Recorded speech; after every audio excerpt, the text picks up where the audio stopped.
श्री स्वामी समर्थ।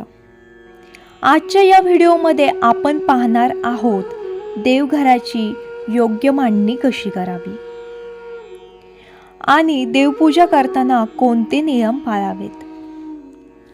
खूप जणांची भक्ती मनापासून असते, पण काही छोट्या छोट्या गोष्टी माहीत नसल्यामुळे पूजेचा पूर्ण लाभ आपल्याला मिळत नाही।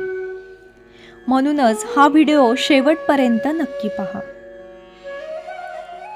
देवघर कोणत्या दिशेला असावे तर घरातील देवघर नेहमी ईशान्य म्हणजेच उत्तर व पूर्व कोपऱ्यात असावे। ही दिशा देवतांसाठी सर्वात शुभ मानली जाते। देवपूजा करताना देवघराचे तोंड पश्चिमेकडे असावे आणि आपले तोंड पूर्वेकडे असावे। यामुळे पूजेत सकारात्मक ऊर्जा निर्माण होते। देवघराला कळस नसावा, तसेच देवघराला कधीही कुलूप नसावे। देवघर म्हणजे बंद करण्याची जागा नाही, तर देवाशी नाते जोडण्याचे स्थान आहे। देवघराला कधीही कुलूप लावू नका। देवघराला 3 पायऱ्या असाव्यात। 3 पायऱ्या म्हणजे गुरु, देव आणि भक्त यांचा सुंदर असा समतोल आहे। एकाच देवाच्या 2 मूर्ती किंवा 2ही फोटो देवघरात ठेवू नका। एक फोटो आणि एक मूर्ती अशी एका देवाची चालते, पण 2ही फोटो आणि 2ही एकाच देवाच्या मूर्त्या असं कधीही ठेवू नये। हे फार महत्त्वाचे वास्तू व शास्त्रीय नियम आहेत। बघा, देवपूजा करताना सर्वप्रथम दिवा आणि अगरबत्ती लावावी, त्यानंतरच पूजा सुरू करावी।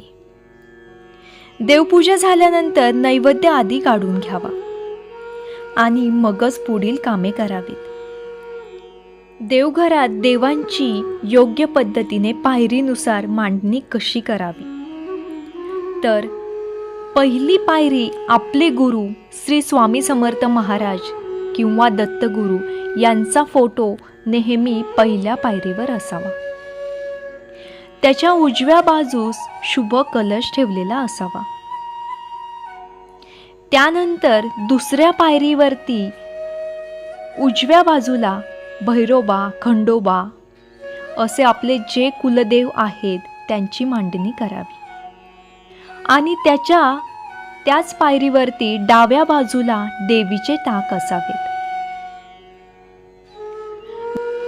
त्यानंतरच्या पायरीवरती श्री गणपती, बालकृष्ण आणि घरात असणाऱ्या इतर देवतांच्या मूर्ती ठेवाव्यात। देवघरात दररोज देवपूजा झाल्यानंतर देवाला फुले वाहावीत। देवाला फुले कशी वाहावीत याचा व्हिडिओ मी माझ्या चॅनलवरती टाकलेला आहे, तुम्ही बघू शकता।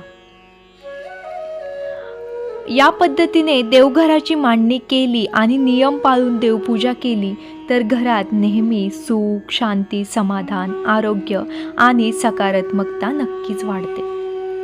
व्हिडिओ आवडल्यास चॅनलला लाईक करा, सबस्क्राईब करा आणि व्हिडिओ शेअर करा।